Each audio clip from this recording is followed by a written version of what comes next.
halftime of the 3:30 games. Not a lot going on in these games. The Texas Vandy game is close, although if you've watched the game, it does appear that Texas is the better team and is going to win the game. It doesn't look like we're headed for another massive Vandy upset. Even though Vandy is in the game right now and they're playing okay, it's now as I say that, Texas just scores again, so they're going to go up 21-7. So the Cinderella story for Vandy not coming true today. It doesn't look like they're going to be down 21-7 here in the second quarter to Texas. Alabama and Missouri. Again, Alabama kind of dominating the game. Missouri unable to do much offensively, and Brady Cook now's out again. Brady Cook started the game, tried to go, couldn't. He's out. Drew Pine, guy not any good. He comes in, immediately throws an interception to head coach Malachi Moore. Alabama's up 13-0 over Missouri. And over here, Oregon's absolutely destroying Illinois. Oregon was a 22-point favorite. They're up 32 at halftime. It's 35-3. Oregon all over Illinois there in a ranked versus ranked game. Which Vandy, Texas, ranked versus ranked too. Who would have known? Who could? I don't know.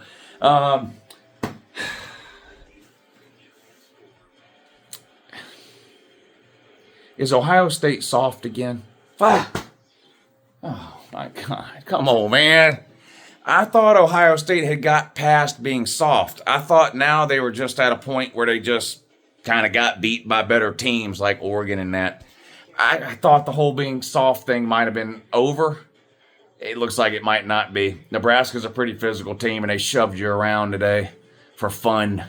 Now, Ohio State did get lucky and pull a massive upset and actually end up getting the win over Nebraska today, but way too close. Did you see what Indiana did to that same Nebraska team last week? I don't know what's going on with Ohio State. I can confirm this, though.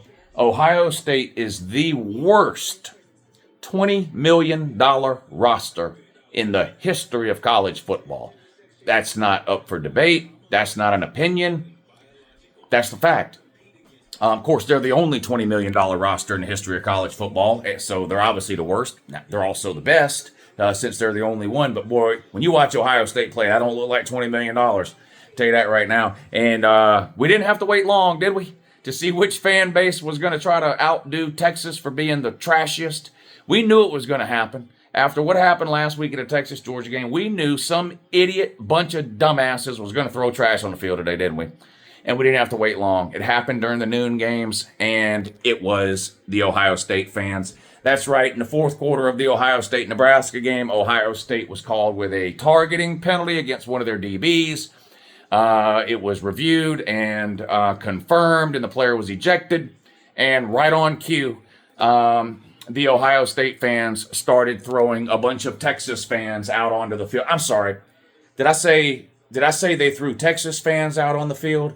I meant they threw trash out on the field. You could see how I could get those two things confused, Texas fans and trash. But yes, Ohio State fans immediately started throwing Texas fans, a.k.a. trash, out on the field to try to disrupt the game. They were throwing water bottles in the whole deal. They had to take both teams off the sideline in the middle of the field, blah, blah, blah, blah. Now, luckily the referees in the Ohio State-Nebraska game weren't giant pussy-ass bitches like they were in the Texas-Georgia game, and they didn't flinch. They didn't overturn the call just because the crowd's feelings were hurt and their pussies were raw.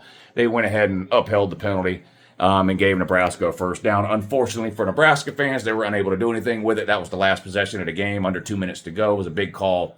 Nebraska couldn't capitalize, ran out of time, and Ohio State hangs on to go ahead and get the win. Notre Dame absolutely destroyed Navy. We can't laugh at Navy. I know Navy was undefeated. I know they were ranked. I know all of that stuff. But come on, man. Come on. We can't laugh at Navy, can we? We can't. We can't. And we still have Army. Army's still undefeated. They still get a crack at Notre Dame, but Navy just wasn't up to the task today. Notre Dame took them to the woodshed, beat them by, 40 points or something. Indiana won again with a backup quarterback, this time against Washington. Indiana covered the spread. Notre Dame covered the spread. Ohio State did not cover the spread. Ohio State was favored by 25. Does Ohio State have any wins against ranked teams yet? No, they don't. They don't. What else is going on in these 3:30 games? One of the weirdest lines of the week. BYU and Central Florida. Why in the world Central Florida was favored by 3, I don't know. But it looked so weird that it tricked me. And so I took Central Florida -3. Well, I should have went with our gut feeling there. BYU 24, Central Florida 10. Game not even close at halftime. 14-point lead for the BYU. Maryland getting destroyed by Minnesota. Stanford losing to Wake Forest. Oklahoma State and Baylor tied up at 7. I didn't have the balls to pull the trigger on this one. Oklahoma State was a 7-point underdog. Baylor was the favorite by a touchdown, and I wanted to take Oklahoma State +7. That was my pick, but I didn't actually bet it. I should have. Tied up at 17 halftime there. Texas Tech 17-14 over TCU. No one cares. A bunch of great games coming up tonight, including, of course, the Texas A&M LSU game. Winner is sole possession of first place in the SEC. Loser still alive, but would have 2 losses. 1 conference loss, 1 non-con. Of course, LSU lost to Southern Cal in week 1. Texas A&M lost to Notre Dame in week 1, but neither one has lost a game since then. So those 2 teams are currently tied for first in the SEC. They play tonight at 7:30. Florida and Florida State play tonight at 7. Lots of great games on tonight. We're streaming the 3:30 games, so if you're watching this video and the 3:30 games are still on, come on by the channel, hang out with us, watch the second half of these 3:30 games. If you want to watch the primetime games tonight, Texas A&M LSU, Miami, Florida State, yada, yada, yada, all the primetime games will be over on the Patreon page. There's a link in the description of this video. You can check out the Patreon page if you've never checked it out before. We have a lot of fun on those Patreon streams, so come check it out. But anyway, Week 9. I know Georgia ain't losing. Some of y'all are, though.